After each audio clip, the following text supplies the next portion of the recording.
ويسر لي أمري واحلل عقدة من لساني يفقهوا قولي. الحمد لله العظيم والصلاة والسلام على من اختص بالخلق العظيم وعلى آله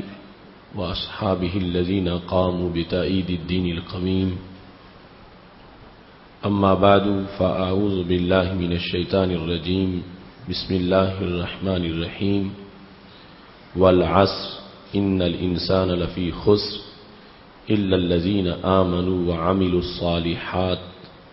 وتواصوا بالحق وتواصوا بالصبر. صدق الله العظيم وصدق رسوله النبي الكريم الأمين. إن الله وملائكته يصلون على النبي يا أيها الذين آمنوا صلوا عليه وسلموا تسليما. الصلاة والسلام عليك يا سيدي يا رسول الله وعلى آلك وأصحابك يا حبيب الله. مولاي صل وسلم دائما أبدا على حبيبك خير الخلق كلهم منزه عن شريك في محاسنه فجوهر الحسن فيه غير منقاسم. يا أكرم الخلق مالي من ألوذ به سواك عند حلول الحادث العممي. ربي صل وسلم دائما أبدا على حبيبك خير الخلق كلهم. اللہ تبارک و تعالی جل جلالہ وعم نوالہ واتم برہانہ وعظم شانہ وجل ذکرہ وعز اسمہ کی حمد و ثنا اور حضور پر نور شاف یوم النشور دستگیر جہاں غم گسار زمان سید سروران حامی بے قسم قائد المرسلین خاتم النبیین احمد مجتبی جناب محمد مصطفیٰ صلی اللہ علیہ وآلہ واصحابہ وبارک وسلم کے دربار گوہر بیار میں ہدیہ درود و سلام عرض کرنے کے بعد وارثان منبر و محراب ارباب فکر و دانش نہایت ہی معزز و محتشم حضرات و خواتین، رب ذوالجلال کے فضل اور توفیق سے ادارہ صراط مستقیم پاکستان کے زیر اہتمام گوجرانوالا کی سرزمین پر بٹی میرج ہال میں ہم سب کو اس عظیم الشان 16ویں سالانہ فہم دین کورس میں شرکت کی سعادت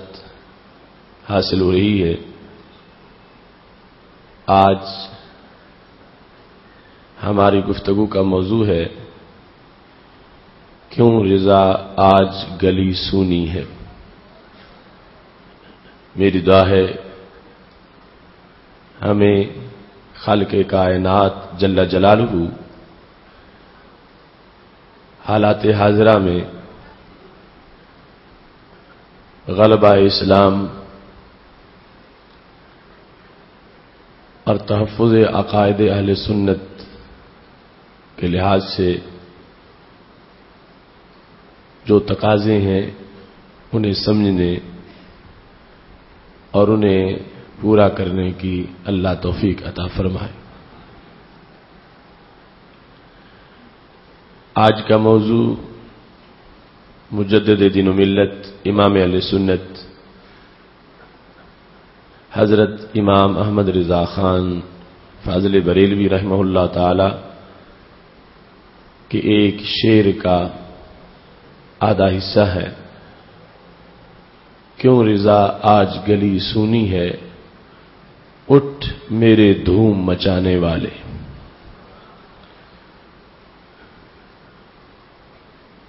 اعلی حضرت عظیم البرکت نے جس سوز اور جس تاثیر کے ساتھ بر صغیر کے مزاج کو بیدار کیا اور ایک علمی اور ایمانی تحریک سے لوگوں کے عقائد کی اور اعمال کی حفاظت کی اور ایک نیا ولولہ ملت میں پیدا کیا، موجودہ صورتحال میں جب ایک طرف بدعقیدگی کے خطرات اور دوسری طرف بدعملی کے رجحانات ہیں، آج ہمارے عظیم امام کی روح کا پھر ہمارے لیے پیغام ہے کہ ہم صرف اپنی اصلاح تک محدود نہ رہیں بلکہ اپنے ماحول کی اصلاح کے لیے بھی جامع کردار ادا کریں۔ خالق کائنات جل جلالہ نے قرآن مجید برہان رشید میں ایک کامیاب انسان اور کامل مومن کی جو علامتیں بیان کی ہیں، رب ذوالجلال فرماتا وَالْعَصْرِ إِنَّ الْإِنسَانَ لَفِي خُسْرٍ، قسم ہے زمانہ نبوت کی، یقیناً ہر انسان خسارے میں ہے، الا مگر وہ خسارے میں نہیں،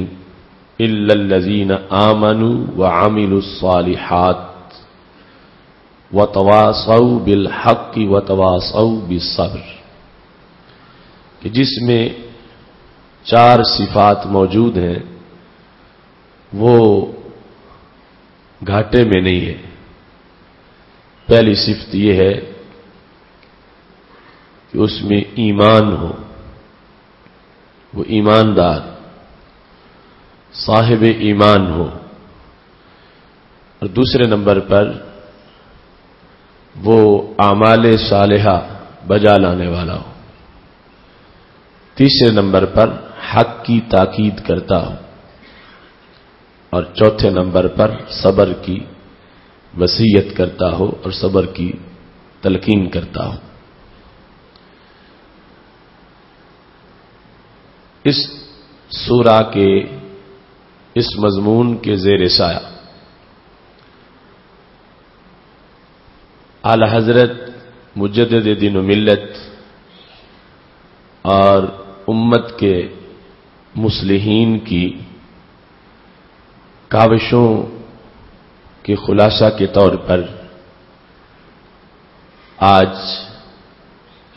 ملت کے جوانوں اور نسل نو کے لیے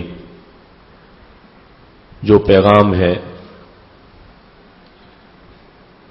وہ ہماری گفتگو کا موضوع ہے، اور سونی گلی میں ویران بستی میں آج کے مسلم نوجوان کو جو رونقیں آباد کرنی چاہیے، وقت جس چیز کا ہم سے تقاضا کرتا ہے اور غریب الوطن اسلام کے جو ہم سے تقاضے ہیں اس کے پیش نظر سونی گلی کو آباد کرنے کا منصوبہ، اس سلسلہ میں سوچنا اور عملی اقدامات کرنا اور اپنی صفوں کا جائزہ لے کر، اپنے معمولات کی تلاشی لے کر،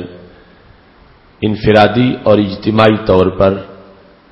ملت اور اہل سنت کی صورتحال کو دیکھ کر مستقبل اور روشن مستقبل کے لیے لائحہ عمل اور منصوبہ بندی، یہ ہماری آج کی گفتگو کے خد و خال ہے۔ اس سلسلہ میں یقیناً ایک سلیم العقل انسان کو اپنے حالات کا بخوبی پتہ ہے، اور ایک بیدار مغز انسان ماحول کے زخم محسوس کرتا ہے، اور ایک سمجھدار انسان کو اندھیروں کی جس قدر حملے ہو رہے ہیں ان کا ادراک یقیناً ہے۔ بات یہ ہے کہ ان اندھیروں کو دور کیسے کیا جا سکے اور خزاؤں کو دیس نکالا دے کر بہاروں کو کیسے آباد کیا جا سکے۔ یقیناً قرآن مجید برہان رشید وہ نسخہ کیمیا ہے کہ جس سے اس وقت نئی زندگی ملت کو میسر آئی اور انسان قعر ذلت سے نکل کر ثریا کی رفتوں پہ پہنچا کہ جب ہر طرف ہولناکیاں تھیں، جہان شرک سے بھرا ہوا تھا، کردار بگڑے ہوئے تھے اور زمین انسانی بوجھ سے کانپ رہی تھی، اور سید عالم نور مجسم شفیع معظم صلی اللہ علیہ وسلم حرا سے باہر تشریف لائے اور اس انداز میں قرآن مجید برہان رشید کا پیغام پیش کیا کہ دیکھتے ہی دیکھتے ہر طرف ایمانی بہاروں کا منظر نظر آنے لگا۔ وہ بجلی کا کڑکا تھا یا صوت ہادی، عرب کی زمین جس نے ساری ہلا دی، سید عالم نور مجسم شفیع معظم صلی اللہ علیہ وسلم کا دیا ہوا وہ ساز انقلاب قرآن مجید برہان رشید اور احادیث نبوی کی شکل میں آج بھی ہمارے پاس موجود ہے۔ ہمیں صرف ضرورت اتنی ہے کہ اپنی بیماری کے علاج کے لیے ہمیں جو دوائی گھر میں موجود ہے اس کے استعمال کا عادی بنانا ہے تاکہ بیماری دور ہو سکے۔ اس سلسلہ میں امام سمرقندی نے تنبیہ الغافلین میں سید عالم نور مجسم شفیع معظم صلی اللہ علیہ وسلم کا یہ فرمان نقل کیا جو کہ ہر دور کے مصلحین اس امت میں علماء کرام ہیں اور نبوت کا ورثہ ان لوگوں کو ملا، اور سید عالم نور مجسم شفیع معظم صلی اللہ علیہ وسلم کی لگائی ہوئی ڈیوٹی کے مطابق ان لوگوں کا کام ہے کہ یہ زمانے کے بگاڑ پر خاموشی اختیار نہ کریں، بدی سے اتحاد نہ کریں اور شر سے کمپرومائز نہ کریں، بلکہ حق کا پیغام ہر قسم کے حالات کے جبر کے سامنے دیتے رہیں۔ اور جس وقت اپنا فریضہ یہی طبقہ ترک کرے تو پھر یہی سب سے بڑا بگاڑ اور یہاں سے ہی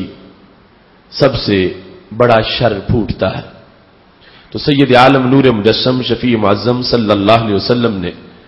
اپنی امت کے علماء کو متوجہ کیا کہ تم نے جو بنی اسرائیل کے انبیاء کرام علیہ السلام کا تبلیغی مشن تھا، میری امت کے اندر تم نے قیامت تک اسے جاری رکھنا ہے، چونکہ کوئی نبی نہیں آ سکتا، تم نے میری نبوت کا فیض تقسیم کرنا ہے۔ اور پھر لوگوں کو اپنی متاع گرامایا محفوظ رکھنے کے لیے سید عالم نور مجسم شفیع معظم صلی اللہ علیہ وسلم نے ان علماء کرام کی طرف متوجہ کیا اور اس طرح ہر دور کی اصلاح کا ایک اہتمام کیا۔ رسول اللہ صلی اللہ علیہ وسلم ارشاد فرماتے ہیں لا تجلسوا عند کل عالم، ہر عالم کے پاس نہ بیٹھا کرو، الا الذی یدعوکم من الخمس الى الخمس، صرف اس عالم کے پاس تم بیٹھ سکتے ہو جو تمہیں 5 حالتوں سے نکال کر 5 کیفیتیں عطا کرے، 5 چیزوں سے نکالے، تمہارے اندر انقلاب برپا کرے اور 5 چیزیں نکال کے تمہیں 5 چیزیں عطا کرے، 5 احوال سے تمہیں بہر نکال لے اور 5 طرح کی کیفیات میں تجھے آباد کرے۔ سید عالم نور مجسم شفیع معظم صلی اللہ علیہ وسلم نے اس کی وضاحت کی، من الشک الی الیقین، اس عالم کے پاس بیٹھو تو جو تمہیں شک کے مریض سے نکال کر یقین کی صحت عطا کرے، شک ختم کر دے اور یقین آباد کرے، یعنی وہ تمہارے ایمانی اور اعتقادی جو تمہاری حیثیت ہے اس کا پہرے دار ہو، ایسا عالم کہ جس کے پاس بیٹھ کے بھی تم شک کے مریض رہو۔ تو رسول اللہ صلی اللہ علیہ وسلم نے فرمایا میرے حکم کے مطابق تمہارے لیے اس کے پاس بیٹھنا ناجائز، اس کے پاس بیٹھو کہ جس کی دعوت میں یہ تاثیر ہو کہ وہ حالات میں شک ختم کر کے یقین کو آباد کر رہا ہو، تو شک سے یقین کی طرف جو لے آئے، پہلی یہ خوبی اس میں موجود ہو۔ دوسرے نمبر پر من الکبر الی التواضع، جو تکبر ختم کر کے عاجزی پیدا کرے، تمہاری اس تکبر والی حالت کو جو ہو یا جس کا خدشہ ہو اس سے تمہیں دور کرے اور تمہیں عاجزی کا سبق دے اور تمہیں عاجزی کی دعوت دے، اور تکبر کے خاتمے کے ساتھ عاجزی کی عظمت کو بیان کرتے ہوئے تمہیں حق کا پیغام دے۔ نہد شاخ پر میوہ سرز بر زمین، جو ٹہنی میوے سے بھری ہوئی ہوتی ہے وہ خود بخود جھکی ہوئی ہوتی ہے۔ تو سید عالم نور مجسم شفیع معظم صلی اللہ علیہ وسلم نے فرمایا تیسرے نمبر پر من العداوۃ الی النصیحہ، وہ تمہیں عداوت سے نکال کے نصیحت کا جذبہ تمہارے اندر پیدا کرے کہ جس میں لوگوں کی خیر خواہی اور ماحول کی بہتری کا جذبہ انسان کے اندر آئے، ایسی صورتحال کہ جس کی وجہ سے دوسروں تک حق پہنچانے کا جذبہ ہو اور ماحول میں بدی کے پھیل جانے کی وجہ سے تشویش ہو اور بدی کے خاتمے کے لیے ایک تحریک دل میں پیدا ہو جائے۔ چوتھے نمبر پر رسول اللہ صلی اللہ علیہ وسلم فرماتے ہیں من الریاء الی الاخلاص، وہ عالم جو تجھے ریا کے مرض سے نکال کے اخلاص کی شفا عطا کرے، ریا ختم کرے اور اخلاص کو اپنانے کی دعوت دے۔ پانچویں نمبر پر من الرغبۃ الی الزہد، جس کی باتیں دنیا اور سیم و زر کی رغبت پیدا نہ کریں بلکہ زہد پیدا کریں، رغبت دنیا سے نکال کر جو تمہیں دین کی محبت زہد کی طرف متوجہ کرے اس کے پاس تم بیٹھو۔ تو سید عالم نور مجسم شفیع معظم صلی اللہ علیہ وسلم نے لوگوں کو اپنے عہد کے علماء کی طرف متوجہ کیا اور علماء کو اپنا وارث قرار دیا، اور پھر ان کو انداز تبلیغ دیا، ان کو موضوعات کے انتخاب کے لحاظ سے رسول اللہ صلی اللہ علیہ وسلم نے خود اپنی طرف سے پورا شیڈول عطا فرمایا اور 5 سے نکال کے 5 دینے کی صلاحیت اور 5 حالتوں سے بیزاری پیدا کر کے 5 حالتوں کا پیار جو عوام میں پیدا کرے، سید عالم نور مجسم صلی اللہ علیہ وسلم نے اپنی امت کو ان علماء کی طرف متوجہ ہونے کا حکم فرمایا۔ اور یقیناً یہ ایک حدیث شریف اگر اسی کو ہی لے لیا جائے تو انسانی زندگی کے سارے میل اتر سکتے ہیں، اور حالات کی ساری کجی درست ہو سکتی ہے، اور خزاؤں کے سارے خطرے جو ہیں وہ ختم ہو سکتے ہیں، اور بہاریں آباد ہو سکتی ہیں۔ اس بنیاد پر آج رضا کیوں گلی سونی ہے، اس موضوع کو سمجھتے ہوئے ہمیں اپنے احوال کو دیکھتے ہوئے سید عالم نور مجسم شفیع معظم صلی اللہ علیہ وسلم نے بطور خاص 5 چیزوں کو جو ترک کر کے 5 چیزوں کو اپنانے کا حکم دیا ہے، تو موجودہ حالات میں جس وقت ہم غلبہ اسلام چاہتے ہیں اور موجودہ حالات میں جس وقت ہم دین کی بہار چاہتے ہیں، تو ہمیں اپنے باطن کی تلاشی لے کر اپنے احوال کے لحاظ سے یہ دیکھنا چاہیے کہ وہ 5 چیزیں جنہیں ترک کرنے کا حکم دیا گیا، کہیں ان میں سے کوئی چیز ایسی تو نہیں کہ جو میری سیرت میں، میرے کردار میں اور میرے باطن میں موجود ہے، اور پھر جنہیں اپنانے کا حکم دیا گیا کہیں ایسا تو نہیں کہ ان میں کوئی بھی میرے اندر موجود نہیں، یا ساری ہی موجود نہیں، یا بعض موجود نہیں۔ تو اس بنیاد پر یہ احتساب کا فریضہ اور احتساب کا عمل جو شرعی طور پر ہر مومن کو اپنے مواخذے اور باطن کی تعمیر کے لیے دیا گیا ہے، ہمیں اسے پیش نظر رکھ کر علیحدہ بیٹھ کر اپنی تلاشی لے کر کل کی فکر کرنی چاہیے، اور روشن مستقبل کے لیے ہمیں یہ اہتمام کرنا چاہیے۔ یقیناً جو چاندنی جس کو ہم روشن مستقبل سے تعبیر کرتے ہیں، اس کا تعلق سونے کی چمک سے نہیں ہے، اس کا تعلق چاندی کی چمک سے نہیں ہے، اس کا تعلق پیسے کی ریل پیل سے نہیں ہے، اس کا تعلق باطن کے نور سے ہے، اس کا تعلق گنبد خضرا کی ہریالی سے ہے، اور اس کا تعلق حرم کے اجالوں سے ہے، اور وہ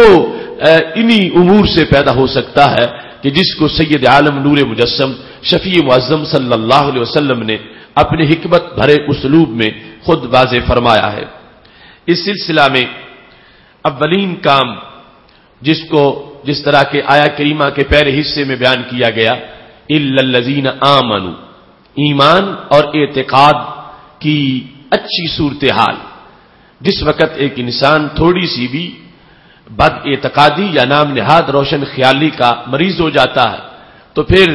وہ اوروں کی اصلاح کیا کرے گا، وہ خود ایک بوجھ بن جاتا ہے اور خود اندھیروں کا باعث بن جاتا ہے۔ مومن کے لیے اور مسلمان کے لیے اور حالات کو سنوارنے کا درد رکھنے والے کے لیے یہ ضروری ہے کہ اپنے عقیدہ و ایمان کی صحت کے ساتھ ساتھ وہ اوروں کے عقیدہ کی درستگی کا بھی اہتمام کرتا رہے،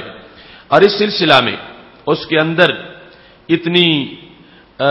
اعتقادی افضلیت موجود ہو کہ جس کی بنیاد پر جہاں کہیں بھی وہ ایسی صورتحال دیکھے تو احساس دلانے کے لیے وہ اپنے انداز سے بھی یہ ظاہر کرے کہ فلاں مقام پر اعتقادی جب بگاڑ موجود ہے تو اس کو جھنجھوڑنے کے لیے ایسا اس کا عمل ہونا چاہیے کہ جس طرح حضرت سیدنا عبداللہ بن عمر رضی اللہ تعالی عنہ آپ ایک موقع پر گزر رہے تھے، اور چونکہ جس طرح حکم ہے کہ بیٹھنے والوں کو سلام دیا جائے یا ملاقات کرنے والوں کو سلام کہا جائے، تو آپ ایک شخص کو سلام کہہ بیٹھے، اور جب فارغ ہوئے تو کسی نے یہ بتایا کہ یہ تو یہودی تھا جسے آپ نے سلام کہا۔ تو حضرت عبداللہ بن عمر رضی اللہ تعالی عنہ نے دیکھا کہ وہ شخص اتنے میں آگے گزر چکا اور کافی اس جگہ سے آگے نکل چکا۔ حضرت عبداللہ بن عمر رضی اللہ تعالی عنہ اس کے پیچھے گئے اور پیچھے جا کے کہا، رد علیہ سلامی، میں نے غلطی سے تمہیں سلام کہا، لہذا تم میرا سلام واپس کر دو۔ حضرت عبداللہ بن عمر رضی اللہ تعالی عنہ کا یہ عمل کہ ایک یہودی کو جو سلام کہہ بیٹھے، اس کے بعد اس سلام کی واپسی کا سوچا اور جا کر باقاعدہ اس کو یہ متنبہ کیا کہ آپ میرا سلام واپس کریں، آپ میرے سلام کے اہل نہیں ہیں۔ تو مقصد یہ تھا کہ اس میں یہ سوچ پیدا ہو کہ آخر کس بنیاد پر میں ان کے سلام کا اہل نہیں ہوں، اور کس وجہ سے یہ اپنا سلام جو اپنی زبان سے انہوں نے کہا کہ السلام علیکم، اب وہ مجھ سے واپس لینے آ گئے ہیں کہ وہ سمجھے کہ مجھے اس اہل ہونا چاہیے کہ میں سلامتی کا مستحق قرار پاؤں اور مجھے سلام کہا جا۔ تو اس سلسلہ میں ہمیشہ طور پر انسان کو اپنے اعتقادی معاملات کے اندر ایسی اس کے اندر پختگی ہونی چاہیے کہ جس کی بنیاد پہ اس کا عقیدہ محفوظ ہونے کے ساتھ ساتھ وہ اپنے عمل سے عقیدے کی بہتر حکمت کے ساتھ تبلیغ بھی کرے، یعنی لوگوں کو متنفر کیے بغیر وہ یہ احساس ضرور پیدا کرے کہ ان میں کوئی کمی ہے جہاں بد عقیدگی ہو کہ جس کی بنیاد پر اسے خوش عقیدگی کی طرف دعوت دی جا رہی ہے۔ اس کے ساتھ جس وقت ایک انسان خوش عقیدہ ہے اور ہر قسم کی بد عقیدگی خواہ یہودیت و عیسائیت و مرزیت کے لحاظ سے ہو یا دیگر فتنوں کے لحاظ سے ہو، اس نے اپنے آپ کو محفوظ رکھا ہوا ہے اور اوروں کو اس اچھائی کی دعوت دیتا ہے، اس کو اپنے روزانہ کے معمول کے لحاظ سے نبوی اسلوب کو پیش نظر رکھنا چاہیے۔ سید عالم نور مجسم شفیع معظم صلی اللہ علیہ وسلم نے ہر انسان کو ہر دن کا ایک طریقہ دیا کہ اس کا دن شروع کیسے ہو، دن ختم کیسے ہو، دن کا آغاز کیسے ہو، دن کا اختتام کیسے ہو۔ آج ہر شخص ہی اپنی زندگی جتنی بھی پاتا ہے روزانہ اسے ایک دن اللہ کی طرف سے میسر آتا ہے، اور یہ رب کا فضل ہے کہ وہ مفت میں رات کے بعد دن عطا فرماتا ہے۔ اگر ایک انسان ساری زمین بیچ کر بھی رات کے بعد 1 گھنٹے کا دن لانا چاہتا تو نہیں لا سکتا تھا۔ خالق کائنات جل جلالہ کا کرم ہے، مفت میں رات کے بعد دن دیتا ہے اور دن کے بعد رات عطا فرماتا ہے۔ جب اتنا بڑا احسان اللہ کی طرف سے ہوتا ہے تو اس دن کا شرعی طور پر آغاز کیسے ہونا چاہیے کہ وہ اتنی قیمتی چیز ضائع نہ ہو، اور اتنا قیمتی وقت روزانہ جو انسان کو میسر آ رہا ہے وہ اس کی آخرت کے لیے خزانہ بن جائے، نہ کہ آخرت کا بوجھ بنے۔ حضرت سیدنا ابو ہریرہ رضی اللہ تعالی عنہ کہتے ہیں کہ رسول اللہ صلی اللہ علیہ وسلم ارشاد فرماتے ہیں، یعقد الشیطان علی قافیۃ رأس احدکم اذا هو نام 3 عقد، کہ جب تم میں سے کوئی شخص رات کو سوتا ہے تو شیطان اس کی گردن کے اوپر والے حصے پر سر کے نیچے جہاں سے سر شروع ہوتا ہے شیطان 3 گرہ لگاتا ہے۔ اب یہ وہ امور ہیں کہ جس کو نبوت ہی بیان کر سکتی تھی۔ انسان حالانکہ جسے خود جس کے گدی میں وہ گرے لگائی جا رہی ہیں اسے محسوس نہیں ہوتا، لیکن رسول اللہ صلی اللہ علیہ وسلم نے ہر انسان کے لحاظ سے جو خدشات ہیں ان کو بیان بھی کیا اور ان سے بچاؤ کی تدابیر بھی کہ وہ اثرات ختم کیسے ہو سکتے ہیں۔ اب کون ہے جو نہ سوتا ہو اور کون ہے جو روزانہ نہ اٹھتا ہو اور کون ہے جب تک زندہ ہے اسے دن میسر نہ آتا ہو؟ تو پھر ہر انسان کے لیے ہی ہمارے نبی علیہ السلام نے نصاب عطا فرمایا ہے۔ اب کوئی یہ نہیں کہہ سکے گا کہ یہ اس کا ہے کہ جس کے پاس پیسے ہو تو زکات دے، یہ اس کا ہے کہ جس کے پاس استطاعت ہو تو حج کرے۔ یہ ہر امتی کا نصاب ہے، خواہ امیر ہے، فقیر ہے، چھوٹا ہے، بڑا ہے، گورا ہے، کالا ہے، وہ مسافر ہے، مقیم ہے، وہ تندرست ہے یا مریض ہے، ہر ایک کے لیے رسول اللہ صلی اللہ علیہ وسلم نے یہ اپنی طرف سے طریقہ بتایا، اور اس کو اپنا جو روزانہ کے لیے وقت مل رہا ہے جس پر آگے سب بنیاد ہے کہ وہ وقت کیسے کام سے بھر کے رکھے گا، اس کے لحاظ سے ابتدائی طور پر سید عالم نور مجسم شفیع معظم صلی اللہ علیہ وسلم یہ طریقہ بیان کر رہے ہیں۔ اگر نبوی طریقے کے مطابق دن کا آغاز ہوگا، اب خود بھی بدن ستھرا رہے گا گناہوں سے، ماحول میں بھی غلبہ اسلام کی بات ہو سکے گی، اور اگر اپنا ہی امر ایسا ہوا کہ جو رسول اللہ صلی اللہ علیہ وسلم کا طریقہ ہے اسے چھوڑ کر روزانہ دن کو شروع کیا گیا تو پھر اس دن کو انسان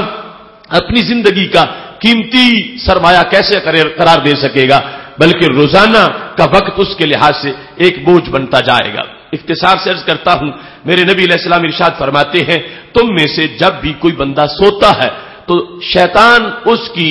گردن کے اوپر والے حصے پر سر کے نیچے 3 گرہیں لگاتا ہے، اور پھر ہر گرا جب لگاتا ہے تو ساتھ یہ لفظ بولتا ہے علیکا لیل طویل فرقد، بڑی لمبی رات ہے اور تو آرام سے سو جا. ایک گرا لگا کر بھی یہ پڑھتا ہے، دوسری پر بھی یہ پڑھتا ہے، تیسری پر بھی یہ پڑھتا ہے، اور یہ ہر مومن کو ماننا پڑے گا. بخاری شریف میں ہمارے نبی علیہ السلام کی یہ حدیث ہے اور یہی ایمان بالغیب ہے. اگرچہ ہم گرہیں لگتی نہ دیکھیں، احساس نہ ہو ہمیں، لیکن ہمارے نبی علیہ السلام نے جو فرمایا ہے تو پھر ہمیں اس کو پیش نظر رکھنا پڑے گا کہ ایسا ضرور ہوتا ہے. پھر فرمایا جو بندہ صبح ان استيقظ فذكر اللہ، اٹھا بیدار ہوا اور اٹھتے ہی زبان پہ اللہ کا نام آ گیا، جو ہی بیدار ہوتا گیا، ابھی وضو نہیں کیا، ابھی نماز نہیں پڑھی، بس اٹھتا ہی فوراً اٹھا ہے تو پہلا لفظ زبان پر اللہ تھا، سبحان اللہ تھا، الحمدللہ تھا، کوئی اس طرح کا کلمہ طیبہ تھا. تو کیا ہوا؟ ہمارے نبی علیہ السلام ارشاد فرماتے ایک گرہ کھل گئی. جو شیطان نے 3 لگائی تھی تو پہلی گرہ کھل گئی ہے. اس کے بعد میرے محبوب علیہ السلام ارشاد فرماتے ہیں فَإِن تَوَضَّأَ إِنْ حَلَّتْ عُقْدَةٌ، اٹھ کے اگر وضو کر لے تو دوسری گرہ بھی کھل گئی. وضو کرنے کے ساتھ نمازی ہے، پرہیزگار ہے، عادت ہے وضو کی، پہلی گرہ اٹھتے ہی اللہ کہا تو کھل گئی، دوسری گرہ جس وقت اس نے وضو کیا تو اس کے ساتھ کھل گئی، اور تیسرے نمبر پر اس نے جس وقت نماز پڑھی ان صلی ان حلت عقدہ، نماز پڑھنے سے نماز فجر پڑھی تو تیسری گرہ بھی کھل گئی. اب کیا ہوگا؟ اصبح نشیطا طیب النفس، ہمارے نبی علیہ السلام فرماتے ہیں اب یہ صبح کے وقت خوش مزاج ہوگا، اس پر کسی طرح کی کوئی غفلت نہیں ہوگی، کیونکہ وہ نحوست کی گریں جو شیطان نے لگائی تھی اس نے اپنے عمل سے تینوں اتار دی ہیں. اور یہ رسول اللہ صلی اللہ علیہ وسلم کا کرم ہے کہ وہ گرہ ہم کیا کھینچے تو اتر سکتی تھی، ہمارے پاس کوئی ایسا اسلحہ نہیں تھا اور کوئی ایسا ذریعہ نہیں تھا. یہ شریعت نے واضح کر دیا کہ یہ چھوٹا سا عمل ہے لیکن وہ گرے جن سے بدن جکڑا رہے گا سارا دن اور انسان نیکی کی طرف آنے سے جھجک محسوس کرے گا، وہ ساری گرہیں جس میں پیک کر کے شیطان نے انسان کو سلا دیا تھا کہ اب پیکنگ ہو گئی ہے، اب یہ اچھی طرح خوش مزاج ہو کر کھلے چہرے کے ساتھ حشاش بشاش ہو کر نیکی کی طرف نہیں جائے گا. تو نبوی جو حکمت ہے اس نے طریقہ بتایا کہ وہ نحوستوں کے جو لحاف ہیں تم کیسے اتار سکو گے. پہلے نمبر پہ اللہ کہا، پھر وضو کر لیا، پھر نماز پڑھ لی. وہ گریں جو شیطان نے بڑی امیدوں سے لگائی تھی کہ اب بندہ اسی ماحول میں جکڑا رہے گا جس نحوست میں میں نے اس کو سلا دیا ہے، لیکن رسول اللہ صلی اللہ علیہ وسلم کے بتائے ہوئے طریقے کے مطابق جب مومن نے تینوں کام کر لیے اللہ نے تینوں گروہوں سے اس کو آزاد فرما دیا. اب اس کے ساتھ فرمایا وَإِلَّا أَصْبَحَ خَبِيثَ النَّفْسِ كَسْلَانٍ، اگر وہ یہ کام نہیں کرتا تو پھر صبح کے وقت کیسا ہوگا؟ فرمایا خبیث النفس ہوگا. یعنی خبیث النفس کا مطلب یہ ہے کہ وہ طبیعت بوجھل ہو جائے گی اور اس میں کسلت ہوگی، غفلت ہوگی، سستی کا مارا ہوا لگے گا اور سستی اس پر سوار رہے گی اور سستی کی وجہ سے اس کی طبیعت جو ہے وہ پریشان ہوگی اور بوجھل ہوگی. تو یہ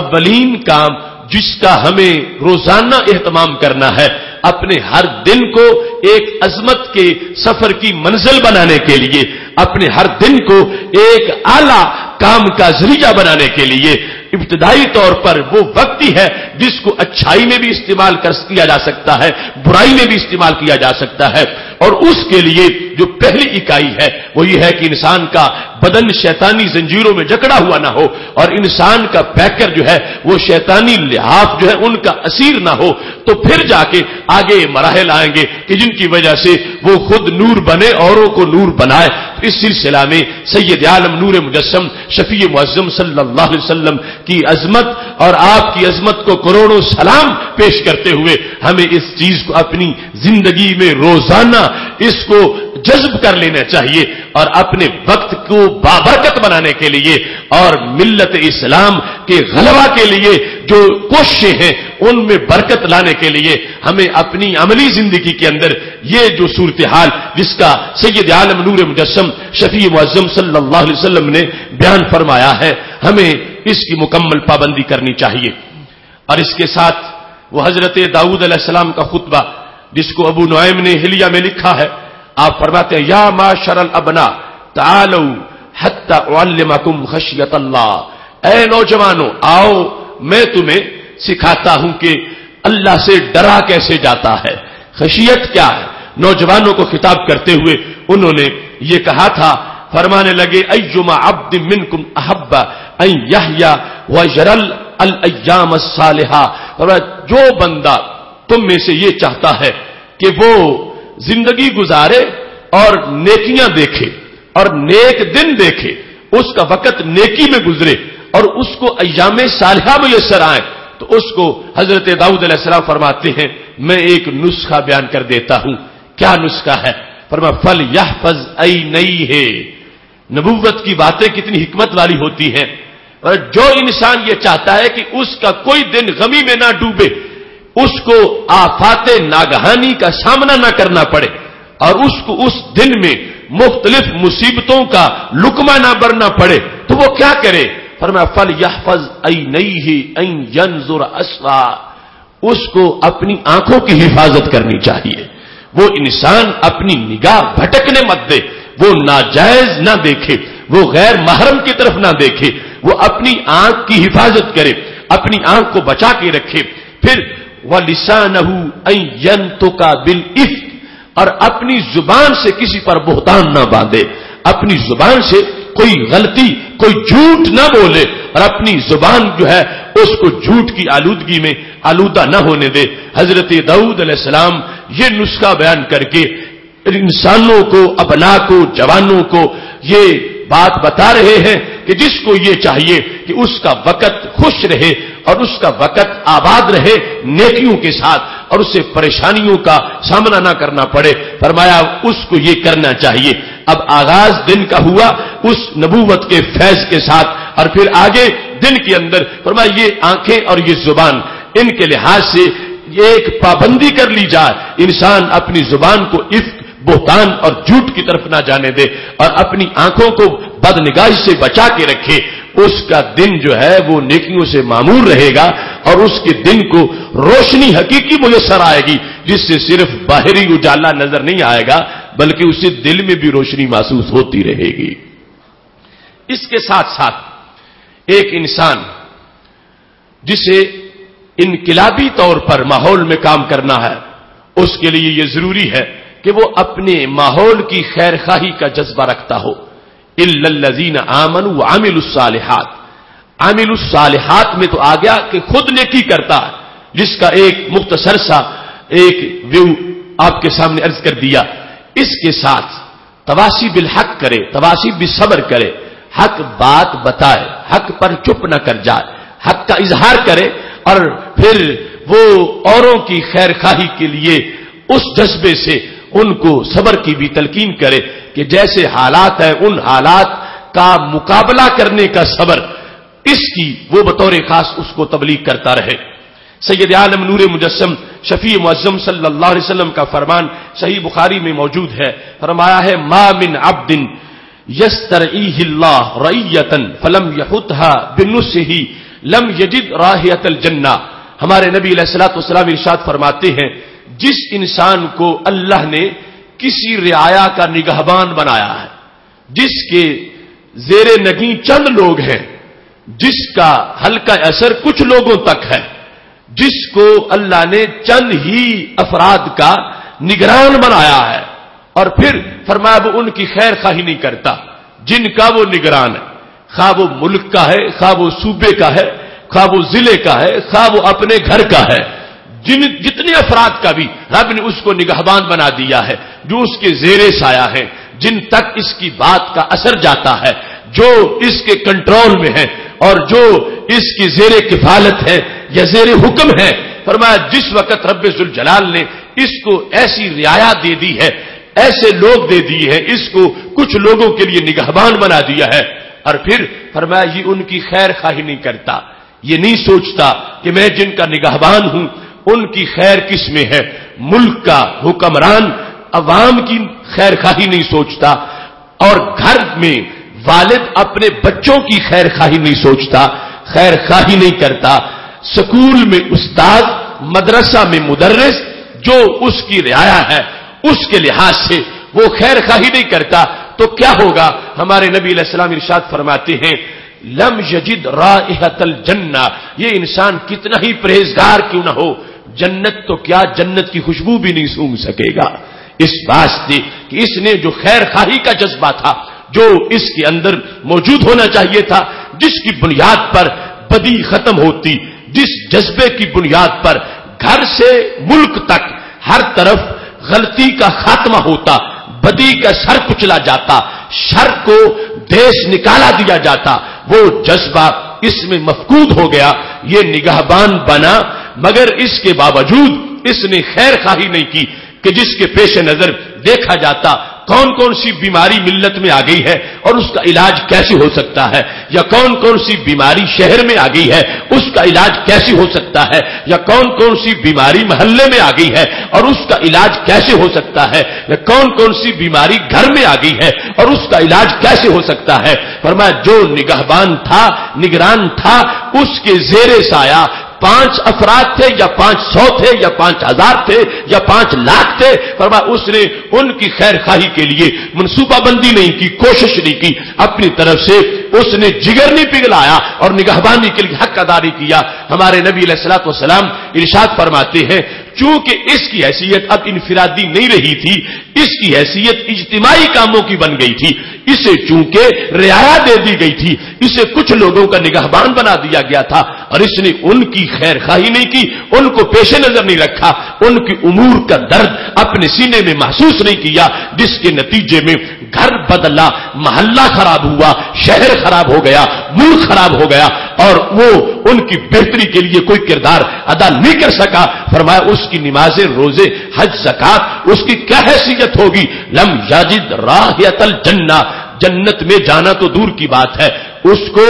جنت کی خوشبو بھی نہیں آئے گی جو کئی سینکڑوں سال کی مسافت تک آ سکتی ہے۔ اس شخص کو اس بنیاد پر اس نے سوسائٹی میں رہ کر سوسائٹی کی بہتری کا جو اسے فریضہ سپرد کر دیا گیا تھا اس میں اس نے کوئی توجہ نہیں کی، تو رب ذوالجلال نے اس پر جنت کو حرام کر دیا اور اسے جنت سے دور قرار دے دیا۔ اور رسول اللہ صلی اللہ علیہ وسلم نے اس واسطے سے بیان کر دیا کہ میری امت کا ہر وہ فرد کہ جو نگران ہے، نگہبان ہے، کچھ لوگ اس کے زیر اثر ہیں اور کچھ لوگوں تک اس کی بات چلتی ہے، وہ یہ محسوس کرے کہ میں نے اپنے عمل صالح کے ساتھ تواصی بالحق کرنی ہے اور تواصی بالصبر کرنا ہے، تاکہ اس بنیاد پر ہر انسان جب اپنا فرض محسوس کرے گا تو پھر ایسا نہیں ہوگا کہ ملک میں ایک مبلغ ہو یا شہر میں ایک مبلغ ہو، پھر ہر گھر کا ایک مبلغ ہوگا، ہر گھر کا نگہبان، وہ اپنے گھر کے مسائل دیکھ کر بہتری کے لیے تڑپے گا، وہ سمجھے گا کہ میں نے صرف گھر کا خرچہ ہی پورا نہیں کرنا، میں نے گھر کی ہدایت کا بھی بندوبست کرنا ہے، میں نے صرف اپنی بیوی بچوں کو 2 ٹائم کا کھانا نہیں دینا، میں نے کھانے کے ساتھ ساتھ ان کے نظریے کی حفاظت کا بھی بندوبست کرنا ہے، میں نے ان کے کردار کی بھی نگہبانی کرنی ہے، میں نے ان کی سیرت کو بھی استوار کرنا ہے۔ اور جس وقت ہر گھر میں ایک انسان یہ درد لے کر معاشرے میں موجود ہوگا تو پھر معاشرہ بدی میں ڈوب نہیں سکے گا، ہر گھر سے نیکی کی کرن پھوٹے گی، اور اس طرح سوسائٹی کے اندر ایک بہترین بہار اور بہترین نکھار آ سکتا ہے۔ سید عالم نور مجسم شفیع معظم صلی اللہ علیہ وسلم کی ان حکمت بھری باتوں سے، جس سے ہم آج کے ماحول میں ایک نئی زندگی اور نئی روشنی جو حقیقی روشنی جس کو کہا جا سکتا ہے اس کی خیرات اپنے ماحول کو دے سکتے ہیں، اور جو سونی گلی جس کا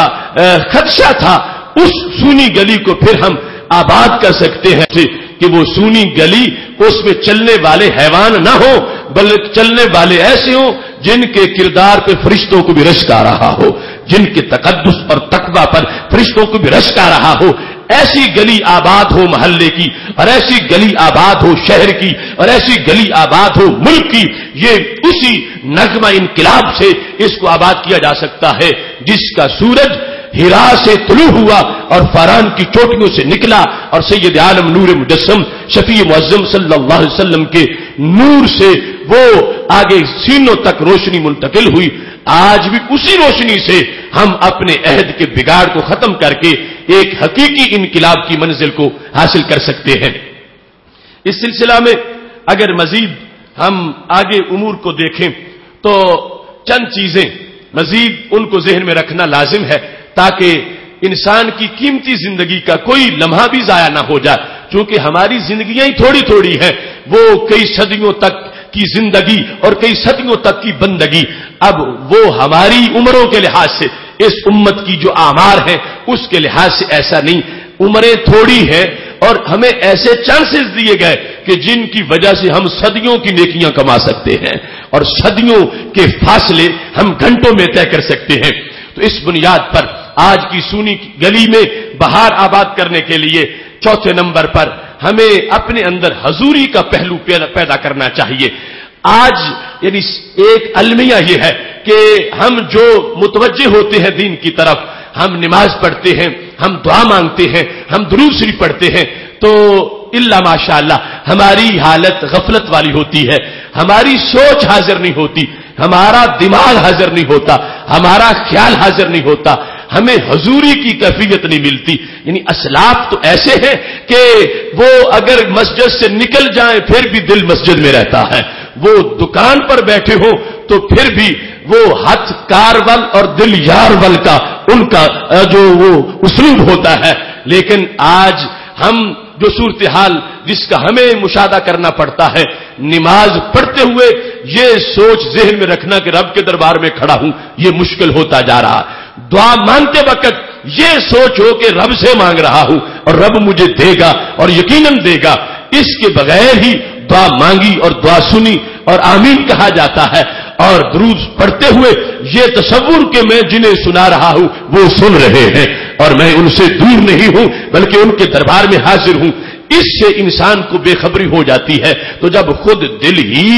متوجہ نہیں ہے، آگے جہاں سے بھیگ لینی ہے ان کا خیال ہی نہیں ہے، اور جہاں سے دعا قبول ہونی ہے اس دربار میں انسان ذہنی طور پر حاضر ہی نہیں ہے، تو اس بنیاد پر بہت سا نقصان روزانہ کا ہمارا ہو جاتا ہے۔ اس واسطے آج کی سونی گلی کو آباد کرنے کے لحاظ سے ہمیں آج سے اس بات کا شدت سے اہتمام کرنا چاہیے۔ سید عالم نور مجسم شفیع معظم صلی اللہ علیہ وسلم نے ایک موقع پر خود یہ ارشاد فرمایا ہے، آپ کا یہ فرمان مسند امام احمد میں اور جامع ترمذی میں موجود ہے، فرماتے القلوب اوعیۃ، دل برتن ہے، بعضها اوعى من بعض، برتن چیز کی حفاظت کرتا ہے، کچھ دل کچھ کے مقابلے میں زیادہ حفاظت کرتے ہیں، کچھ دل تھوڑی حفاظت کرتے ہیں چیز کی اور کچھ زیادہ کرتے ہیں۔ فرما اذا سألتم اللہ ایھا الناس، اے لوگو جب رب سے تم مانگتے ہو، رب سے دعا کرتے ہو، فاسألوہ وانتم موقنون بالاجابہ، تو دعا مانگتے وقت اس طرح مانگو کہ تمہیں یقین ہے کہ میری ضرور قبول ہوگی، یقین کی حالت میں دعا مانگو، یقین رکھ کے دعا مانگو۔ اور پھر میرے نبی علیہ السلام فرماتے ہیں فَإِنَّ اللَّهَ لَا يَسْتَجِيبُ لِعَبْدٍ دَعَوْا عَنْ ظَهْرِ قَلْبٍ غافل، فرمایا جو غافل دل لے کے رب سے دعا کرے اللہ اس کی قبول نہیں کرتا، اللہ اس کی قبول کرتا ہے کہ جو مانگتے وقت جس کا دل غافل نہ ہو، دل متوجہ ہو، دل مطمئن ہو، دل کو یقین ہو، اور یہ یقین تب ہوگا جب پہلے دل حاضر ہوگا کہ میں رب سے مانگ رہا ہوں، رب مجھے دے گا اور یقیناً مجھے عطا کرے گا۔ اب میرے نبی علیہ الصلوۃ والسلام ارشاد فرماتے ہیں کہ خالق کائنات جل جلالہ اس کی جھولی کو بھر دے گا۔ تو اجتماعی طور پر، انفرادی طور پر جو اس حضوری کے لحاظ سے آج کے ماحول میں فقدان ہوتا جا رہا ہے، تو ہمیں ان رونقوں کو آباد کرنے کے لیے کہ جس کے لحاظ سے آج امت میں تڑپ پیدا ہوتی جا رہی ہے کہ وہ پرانی رونقیں ملت سے روٹتی جا رہی ہیں اور ان میں کمی آتی جا رہی ہے، یہ وہ اصول ہے جس سے ان رونقوں کو آباد کیا جا سکتا ہے کہ سید عالم نور مجسم شفیع معظم صلی اللہ علیہ وسلم نے ہمیں نسخہ دے دیا. نماز میں کھڑے ہو کر الحمدللہ پڑھ رہے ہیں تو ہمارا ذہن کتنا بیدار ہونا چاہیے. جس وقت رسول اللہ صلی اللہ علیہ وسلم کے دربار میں الصلاۃ والسلام علیکہ یا رسول اللہ کا نذرانہ پیش کر رہے ہیں تو خیال دکان کی طرف ہونا چاہیے یا اس محبوب ایمان کی طرف ہونا چاہیے. یہ حضوری کہ ادھر دماغ متوجہ رہے اور ان مجموعی کیفیات کے اندر بیداری موجود رہے. اس سے اس زمانے میں پھر وہی تقویٰ اور پرہیزگاری کا رنگ غالب کیا جا سکتا ہے. اس کے ساتھ ساتھ سید عالم نور مجسم شفیع معظم صلی اللہ علیہ وسلم نے جو صحابہ کی تربیت کی اس کو پیش نظر رکھ کے ہمیں آج اپنے انقلابی مقصد کے حصول کے لیے گامزن ہونا چاہیے. آج ہماری زندگی تکلفات کا مرکب بن گئی اور ہمہ جہت تکلفات زندگی میں آنے لگے اور ان تکلفات میں بہت سا ٹائم ویسٹ ہو جاتا ہے اور ان تکلفات کی وجہ سے بہت سا قیمتی وقت ضائع ہو جاتا ہے اور ان تکلفات کی وجہ سے بہت سے جو منزلیں ہیں ان میں اور بندے کے درمیان حجاب بن جاتا ہے. اب دیکھو سیدنا عمر رضی اللہ تعالی عنہ امیر المومنین ہیں, وقت کی حکومتیں ان سے کانپتی ہیں. جس وقت بیت المقدس کا سفر کر رہے ہیں حضرت ابو عبیدہ بن جراح عامری رضی اللہ تعالی عنہ حضرت عمر رضی اللہ تعالی عنہ کے ساتھ ہیں. اب امیر المومنین قدس کہ اس موقع پر بیت المقدس میں یروشلم کے لوگوں سے خطاب کرنے کے لیے جا رہے ہیں. مدینہ شریف سے سفر کر کے جس وقت وہ فلسطین کے حدود کے قریب پہنچے تو حضرت ابو عبیدہ کہتے ہیں آگے ایک جگہ آگے جس میں پانی کھڑا تھا. اب امیر المومنین اپنے ہاتھوں میں انہوں نے اپنے جوتے پکڑ لیے, بلکہ کندھے پہ رکھے اور ہاتھ میں اونٹنی کی نکیل پکڑ لی اور اس پانی کو اس طرح وہ عبور کر رہے تھے. تو حضرت ابو عبیدہ نے حضرت عمر رضی اللہ تعالی عنہ سے یہ کہا ما یسرنی ان اہل البلد استشرفوکا, یہ جو تم نے اپنے جوتے ہاتھ میں پکڑے ہیں مجھے یہ اچھا نہیں لگ رہا. یہ لوگ کیا کہیں گے, یہ فلسطین والے, یہ جو امیر المومنین تمہاری انتظار میں بیٹھے ہیں تمہیں اس حالت میں دیکھیں گے تو مجھے اچھا نہیں لگتا کہ آپ کو وہ اس حالت میں دیکھیں. لہذا آپ اپنے جوتے جس طرح پکڑے ہیں ان کو چھوڑ دو. جس وقت حضرت ابو عبیدہ رضی اللہ تعالی عنہ نے یہ بات بیان کی, حالانکہ آج ہمارے ماحول کے لحاظ اس میں یعنی کوئی قباحت تک محسوس نہیں کرے گا, عام انسان اس کے لحاظ سے بھی, اور پھر امیر المومنین کا جو مقام و مرتبہ ہے. اب وہاں حضرت ابو عبیدہ رضی اللہ تعالی عنہ نے جس وقت یہ صورتحال پیش کی تو حضرت امیر المومنین سیدنا عمر رضی اللہ تعالیٰ عنہ کو غصہ آ گیا. فرمایا چونکہ تم ابو عبیدہ ہو اور تمہارے میں تقوی کے امتحان دیکھ چکا ہوں اور تم پاس ہو چکے ہو, لولا انت ابو عبیدہ لضربتک حتی جعلتک نکالا لامت محمد صلی اللہ علیہ وسلم, اگر تم ابو عبیدہ نہ ہوتے اس بات پر جو تم نے کی ہے میں تجھے اتنا مارتا کہ میں مار مار کے پوری امت کے لیے تجھے نشان عبرت بنا دیتا. تم نے ایسی بات کیوں کی؟ فرمایا انا کنا اذل قوم, ہم ذلیل لوگ تھے. تمہیں پتا نہیں ابو عبیدہ, ہم ذلیل لوگ تھے. اعزنا اللہ بالاسلام, اللہ نے اسلام سے ہمیں عزت عطا فرمائی ہے, ہماری کوئی حیثیت نہ تھی. آج تم میری شان کے لائق یہ نہیں سمجھ رہے کہ میں نے جوتے کیوں پکڑے ہوئے ہیں. فرمایا تمہارا امیر المومنین عمر بن خطاب یہ ذلیل قسم کا آدمی تھا. اعزنا اللہ بالاسلام, اللہ نے اسلام سے ہمیں عزت دی ہے. تو پھر فرمایا جب تک اسلامی عزت کو عزت سمجھو گے تو پھر عزت رہے گی, اور اگر عزت کا تم نے معیار اپنا بنا لیا تو پھر رب عزت واپس لے لے گا. جو رب کے دین کی وجہ سے عزت ملی ہے اس کو عزت جانو اور اس میں رہو اور اپنے تکلفات میں مت پڑو. فرمانے لگے مہما نطلب العزہ بغیر ما اعزنا اللہ اذلنا اللہ, اگر رب کی عزت کو چھوڑ کر اور طریقوں سے ہم نے اپنی عزت چاہی تو پھر اللہ ہمیں ذلیل و رسوا کر دے گا اور وہ عزت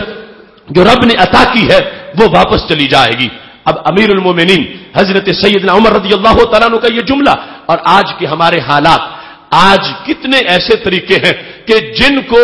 ہم اپنی عزت کے لیے ضروری سمجھتے ہیں اور ان کی وجہ سے معاشرے کے اندر کئی فتور ہیں, ان کی وجہ سے معاشرے کے کئی مسائل ہیں. کتنی ایسی رسمیں ہیں, کتنے ایسے رواج ہیں جن میں ہم نے اپنی عزت سمجھی ہے کہ یہ کام ہو تو پھر ہماری عزت ہے. وہ خواہ غمی کا موقع ہو خواہ وہ شادی کا موقع ہو، وہ خواہ اس کے علاوہ امور زندگی کا موقع ہو، تو حضرت سیدنا عمر رضی اللہ تعالیٰ عنہ کا یہ جملہ ذہن میں رکھو، فرمانے لگے یاد رکھے یہ امت اگر یہ چاہتی ہے کہ جو رب نے عزت دی وہ پاس رہے تو پھر اپنی طرف سے عزتوں کے حصول کے طریقے نہ بنائے جائیں۔ جس وقت لوگوں نے رسم و رواج میں، فیشن میں اور دنیا داری کے لحاظ سے خود اپنی عزتوں کے ضابطے گھڑ لیے اور ان سے چاہا کہ عزتیں مل جائیں تو پھر فرمایا اللہ ذلیل و رسوا کر دے گا، پھر ذلت آ جائے گی، پھر عزت باقی نہیں رہے گی۔ آج جو محسوس کیا جا رہا ہے کہ امت مسلمہ میں انحطاط اور زوال آ رہا ہے، عزت چھن رہی ہے، ذلت آ رہی ہے، امت کی رسوائی ہو رہی ہے، تو حضرت سیدنا عمر رضی اللہ تعالی عنہ کا یہ جملہ سامنے رکھ کر اس بیماری کا علاج کرنا چاہیے کہ انہوں نے واضح کر دیا تھا کہ جو رب کے دیے ہوئے طریقے ہیں عزت والے، اس سے عزت ہے، اس میں عزت ہے، اس میں کٹیا میں بیٹھ کے بھی عزت ہے، اور اسے چھوڑ کر اگر کوئی کاشانے میں بھی جا بیٹھے اس کو عزت نہیں کہا جائے گا، وہ بالآخر ذلت ہی بن جائے گی۔ تو شریعت کی روشنی میں جیسے شریعت نے عزتیں بانٹی ہیں اس کے مطابق وہ کٹیا میں بیٹھا ہے یا کاشانے میں اسے عزت ہے، اور اس کو چھوڑ کر اگر کوئی راہ و رسم میں، فیشن میں، نام نہاد روشن خیالی میں، دنیا کے بنائے ہوئے ضابطوں میں، امریکہ اور بھارت اور یہود اور نصارہ کے دیے ہوئے خیالات میں جو اپنی عزت محسوس کرے گا اس نے اسلامی مزاج نہیں سمجھا۔ خاص ہے ترکیب میں قوم رسول ہاشمی، اوروں کی عزتیں اور طرح کی ہیں، اس امت کی عزت اور طرح کی ہے، اور اس امت کی عزت جو ہے وہ رسم و رواج میں نہیں، اسوہ حسنہ اور نبی علیہ السلام کے نقش قدم میں موجود ہے۔ یہاں پر چھٹے نمبر پر ہمیں سونی گلی کو آباد کرنے کے لحاظ سے یک گونا بے نیازی کی بھی ضرورت ہے۔ آج بڑے سے بڑا ایک انسان اس ایک جملے پر وہ ڈھیر ہو جاتا ہے کہ جب اسے کہا جائے کہ یہ جو تو کر رہا ہے یہ تو قدامت پرستی ہے، یہ تو پرانا دین ہے، اب نیا زمانہ ہے، نیا موسم ہے، نئی روشنی ہے، اور تم وہی پرانے اسلوب میں ہو، وہی پرانا طریقہ ہے تمہارا۔ اور ایک ایک جملے پر یعنی اتنے پارسا لوگ دیکھ لو، شادی بیاہ کا موقع آئے تو سمجھا جاتا ہے کہ شاید بے پردگی شادی کا ایک لازمی جزو ہے۔ آج کی رسمیں، مہندی اور اس طرح کی امور، اس میں اس وقت ایک امت کے ماحول کو دیکھا جائے تو اس پر لوگ جو اپنے معاشرے میں سٹینڈ لیں کہ ہم ایسے کرتوت نہیں ہونے دیں گے، ایسی یہ خرافات ہیں، یہ ناجائز ہیں، تو ان کو کئی جملے سننے پڑتے ہیں، کئی تانے سننے پڑتے ہیں جو عریانی فحاشی سے ماحول کو روک رہا ہو، اس کو کئی باتیں سننی پڑتی ہیں، اور پھر کئی ایسے بزدل لوگ ہیں جو شکست کھا جاتے ہیں اور اپنے آپ کو سرنگوں کر دیتے ہیں۔ لیکن ایسے ماحول میں ہمیں سونی گلی آباد کرنے کا اگر جذبہ لے کے چلنا ہے تو پھر ایک طرح کی بے نیازی کی شان بھی ضمیر میں ہونی چاہیے۔ لا یخافون فی اللہ لومۃ لائم، دنیا جو کہتی رہے انسان اس کی طرف کان نہ رکھے کہ میری تعریف ہو رہی ہے اور کیا میری مذمت ہو رہی ہے، مجھے خراج تحسین پیش کیا جا رہا ہے یا میرے خلاف تنقید ہو رہی ہے۔ ایک مبلغ کو، ایک مصلح کو اور ایک بگاڑ کی اصلاح کرنے والے انسان کو اور ماحول میں نیکی کا پیغام دینے والے جذبے کو اس طرح کی باتوں سے بالکل بے نیاز ہو کر اپنا کام کرنا چاہیے۔ اگر وہ سوچنے لگ گیا کہ میں نے فلاں بات کی تو اس پر تو یہ رد عمل ظاہر ہوا، اتنے لوگ میرے خلاف ہو گئے، اتنی جگہ سے میری خلاف باتیں شروع ہو گئی، پھر کہ میں نے جو دوسرا پیغام دیا اس کی وجہ سے اتنی مخالفت ہو گئی۔ ہاں یہ ہے کہ پیغام سچا ہو، پیغام میں کوئی ملاوٹ نہ ہو، پیغام میں کوئی انانیت نہ ہو اور پیغام میں کوئی ریاکاری نہ ہو، پیغام لوح محفوظ کا سندیشہ ہو، پیغام سنت نبوی کی بات ہو اور پیغام نبی علیہ الصلوۃ والسلام کے دین کا شعبہ ہو۔ اس کو دیتے وقت اس کو اس طرح بے نیاز انداز میں آگے گزر جانا چاہیے کہ خواہ لوگ پھول برسائیں پھر بھی شکر ہے، خواہ پتھر مارے پھر بھی صبر ہے۔ اس کو یہ انداز لے کر اپنا انقلابی آگے چلنا چاہیے کہ جس کی وجہ سے لوگوں کی باتوں کا اس کے اعصاب پر کوئی اثر نہ ہو اور اپنے وہ مضبوط اعصاب کے ساتھ آگے بڑھتا جائے اور اپنا پیغام دیتا جائے، اپنی بات جو شریعت مطہرہ کا پیغام ہے اس میں کوئی کمی نہ آنے دے۔ اللہ تبارک و تعالی اس انسان کو اس کی اذان پر ایک نے نماز پڑھی پھر بھی ثواب دے گا، 1,00,000 نے پڑھی پھر بھی ثواب دے گا۔ اس کو بے نیازی کے انداز میں اپنا فریضہ سر انجام دینا چاہیے۔ اس سلسلہ میں جس وقت حضرت موسیٰ علیہ السلام نے ایک دن رب سے کہا، المنن الکبریٰ میں امام شارانی لکھتے ہیں، کہنے لگے اے میرے اللہ میں تیرا کلیم ہوں اور میں تیرے دین کی باتیں کرتا ہوں، لوگ میری بڑی مخالفت کرتے ہیں، یا رب احبس انی السنۃ عبادک، تو رب ہے، تیری قدرت میں سب کچھ ہے، یہ لوگوں کی زبانیں جو میرے خلاف کھلتی ہیں ان کو بند کر دے، کوئی میرے خلاف نہ بول سکے، کوئی میرے اوپر تنقید نہ کر سکے۔ احبس انی السنۃ عبادک، اپنے بندوں کی زبانیں میرے بارے میں بند کر دے، میرے خلاف کوئی زبان نہ کھلے۔ جب اللہ کے کلیم نے رب سے یہ اپنی درخواست کی کہ تو میرا رب ہے، تو سب کچھ کر سکتا ہے، تو میں تیرا کلیم ہوں اور تیرے نام پر ہی میری مخالفت ہو رہی ہے، تو ان لوگوں کی زبانیں جو فرعون کے حواری ہیں اور میرے خلاف بولتے ہیں، تو ان کی زبانیں میرے خلاف بند کر دے، وہ میرے خلاف سوچ ہی نہ سکے، ان کی زبانوں سے میرے خلاف کوئی لفظ نہ نکلے۔ جس وقت حضرت موسیٰ علیہ السلام نے یہ کہا، کیا جواب ہے میرے رب کا؟ فرمایا ھذا شیء ما جعلتہ لنفسی، اے میرے کلیم یہ کام میں نے اپنے لیے بھی نہیں کیا، میرے خلاف بھی لوگ بھونک لیتے ہیں، میرے خلاف بھی بولتے ہیں، میرے خلاف بھی باتیں کرتے ہیں، کلیم جب میں اپنے لیے نہیں پسند کرتا تو تیرے لیے کیسے پسند کروں گا؟ میں نے اپنے دشمنوں کی بھی زبانیں بند نہیں کی، میں نے اپنے خلاف بولنے والوں کی زبانیں بھی نہیں کھینچی، میں نے ان کو بھی گم نہیں کیا اور ان کی زبانوں کو بھی بند نہیں کیا۔ تو میرا کلیم ہے تو تجھے میری ذات کی طرف دیکھنا چاہیے، جب میں رب ہو کر ان کی باتوں کو برداشت کر رہا ہوں تو تمہیں کلیم ہو کر یہ باتیں برداشت کرنی چاہیے۔ اب اس سے پتہ چلتا ہے کہ ماحول میں نیکی کا پیغام دینا بڑے حوصلے کے ساتھ جس طرح وضاحت کروا دی ہے حضرت موسیٰ علیہ السلام نے، وہ بندہ جو 2 باتوں 4 باتوں 5 باتوں سے وہ ڈسکرج ہو کر بیٹھ جائے، اس نے وہ انداز جو الوہی نظام کے خاطر تبلیغ کا دیا گیا، اس کے لحاظ سے ابھی اس میں کمی ہے، اسے سوچنا چاہیے کہ حق کی خاطر کتنے تپش کو محسوس کرنا پڑتا ہے اور حق کی خاطر کتنے انگاروں کو سینے سے لگانا پڑتا ہے اور حق کی خاطر کتنے کانٹوں کی زبانیں اپنے قدموں کے چھالوں سے سیراب کرنی پڑتی ہیں، اور پھر جا کر وہ باتیں ماحول کی پتھریلی زمینوں میں عقیدوں اور اعمال کی تخم ریزیاں کرتی ہیں۔ اس بنیاد پر سونی گلی کو آباد کرنے کے لحاظ سے آج جس کاروان کی ہم بات کر رہے ہیں اور جس انقلاب کی نوید کے لیے ہم سوچنے بیٹھے ہیں، ہر شخص جو اس راستے کا راہی ہے اسے اپنے اندر اتنی جرأت پیدا کرنی چاہیے، اتنا جذبہ پیدا کرنا چاہیے، اتنا حوصلہ پیدا کرنا چاہیے کہ یہ راستہ یقیناً کانٹوں سے بھرا ہوا ہے، یہ بچھے پھولوں کی سیج نہیں ہے، اور اس میں اسی جذبہ سے چلنا چاہیے جس جذبہ پر چل کر طائف کے بازار میں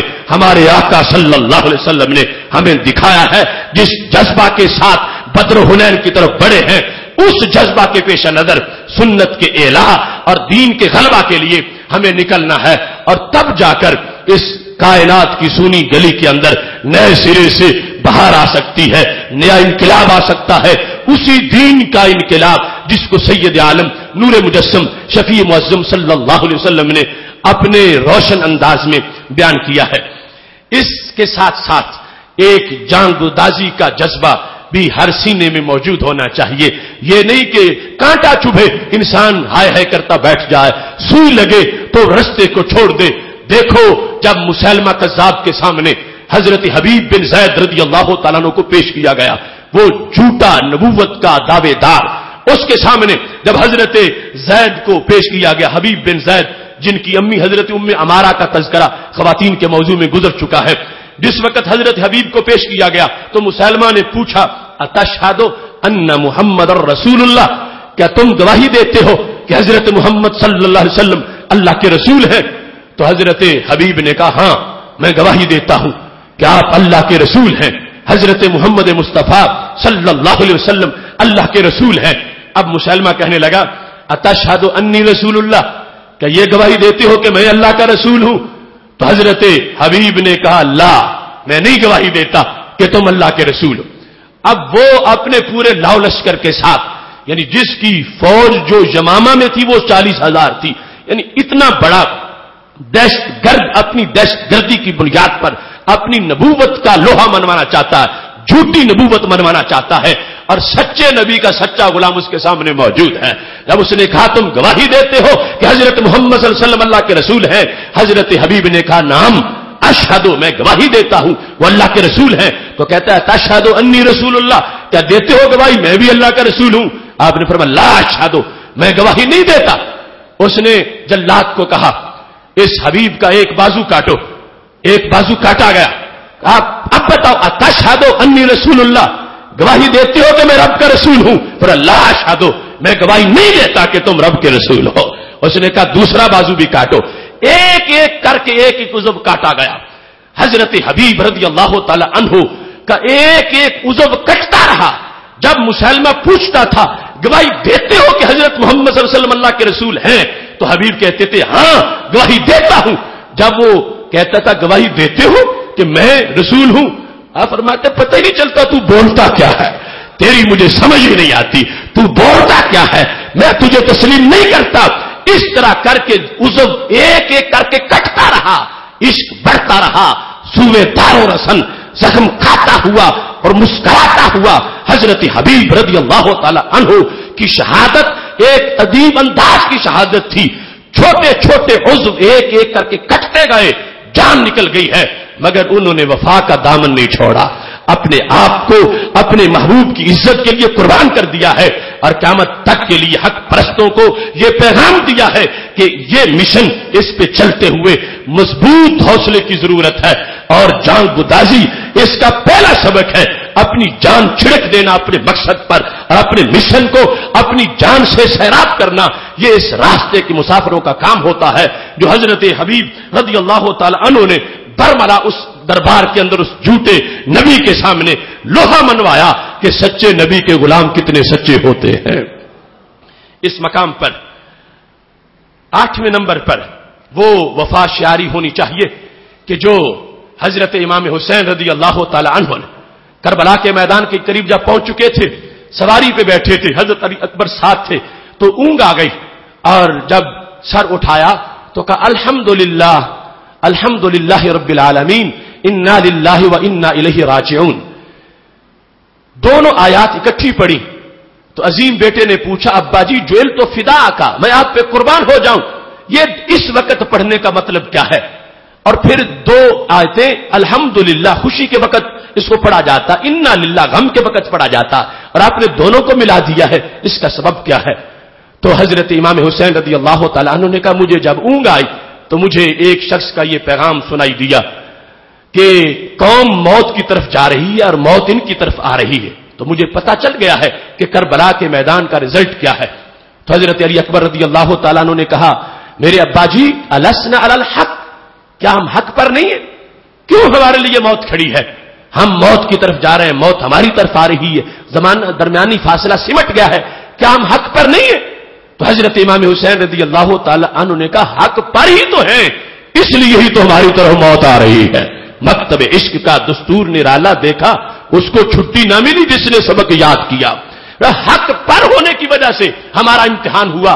حق پر ہونے کی وجہ سے ہم اس کلاس کے اسٹوڈنٹ بنے، حق پر ہونے کی وجہ سے اصل سے ہی کربلا کا کمرہ ہمارے لیے منتخب کیا گیا تھا۔ اس وقت اس کلاس کے اسٹوڈنٹ ہمارے سوا کوئی نہیں ہے، اللہ نے ہمیں چنا ہے، اور تجھے وہ شاخ سے توڑے زہے نصیب تیرے کہ تڑپتے رہ گئے گلزار میں رقیب تیرے، ہر پھول وہاں قبول نہیں ہوتا۔ ہمارے حق پر ہونے کی وجہ سے اور ہماری بڑی استعداد کی وجہ سے، ہماری بڑی قابلیت کی وجہ سے یہ ہمارا امتحان ہو رہا ہے۔ پرائمری والے پی ایچ ڈی کا امتحان نہیں دیتے میرے بیٹے، یہ ہماری عظمت ہے جس کے پیش نظر ہمارا یہ امتحان ہو رہا ہے۔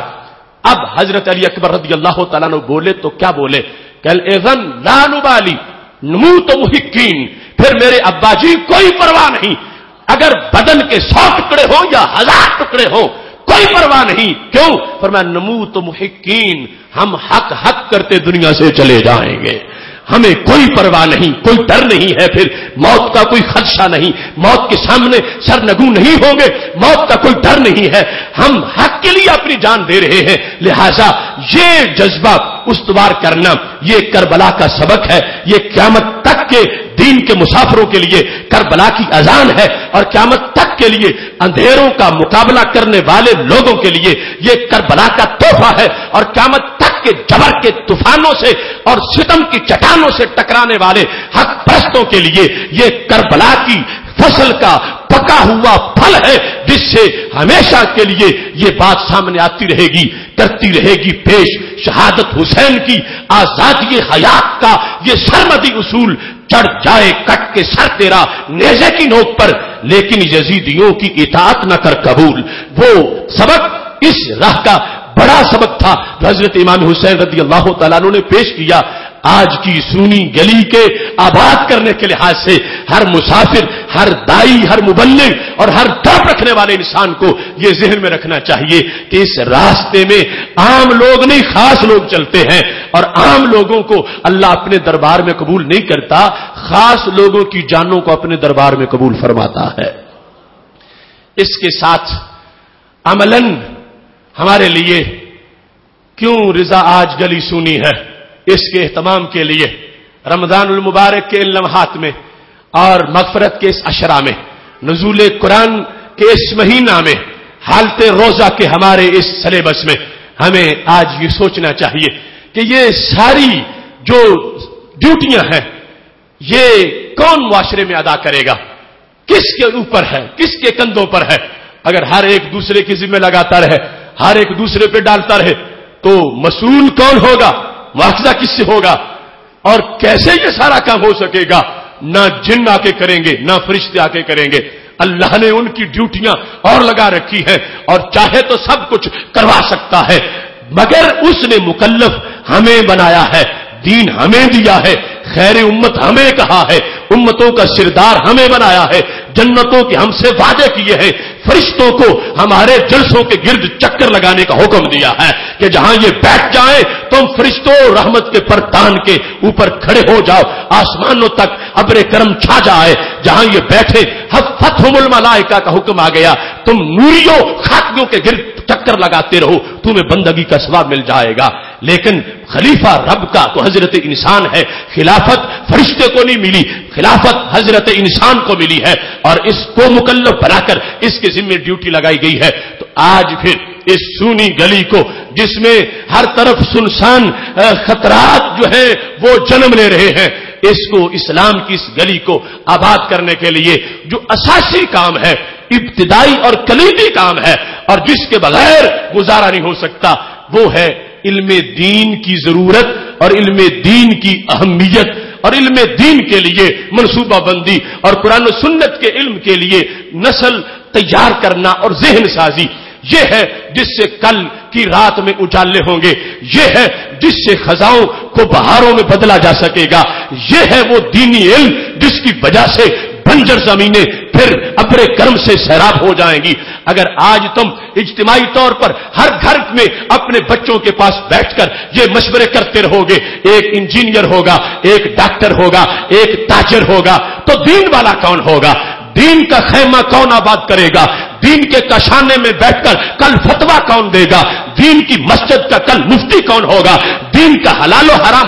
کل کون بیان کرے گا؟ دین کی حکمتوں کو کون اجاگر کرے گا؟ اور جو رات جو اندھیرے چھا گئے ہیں، دین کی روشنی سے ان اندھیروں کو کون دور کرے گا؟ اگر سارے یہ اپنی طرف سے ماڈل لے کر بیٹھے رہے اور اس انداز پر اپنی طرف سے ترجیحاتی فیصلے ہوتے رہے تو پھر کون نکلے گا؟ ہاں، رب دین بچائے گا، یہ دین رہے گا، ہمیشہ رہے گا، اور انشاءاللہ یہ غالب آئے گا۔ فَأَمَّا الزَّبَدُ فَيَذْهَبُ الجُّفَاءُ وَأَمَّا مَا يَنفَعُ النَّاسَ فَيَمْكُثُ فِي الْأَرْضِ۔ اللہ فرماتا ہے یہ جو جھاگ ہے یہ بھاگ جائے گا، اور دین کا پانی خاموش نیچے جو موجود ہے غالب یہی آئے گا، باقی یہی رہ جائے گا، باقی سب اندھیرے ختم ہو جائیں گے۔ مگر اس میں ہمارا کردار کیا ہوگا، ہماری حیثیت کیا ہوگی؟ کیوں رضا آج گلی سونی ہے؟ اس کو دل میں پیوست کر کے اٹھو میرے دھوم مچانے والوں، اپنی اولاد میں ایک ایک بچہ تو دین کو ضرور دے دو۔ وہ صرف برائے نام نہیں، ویسے عمل کے لحاظ سے تو ہر مسلمان مکلف ہے، نماز، روزے، حج، زکات کا، مگر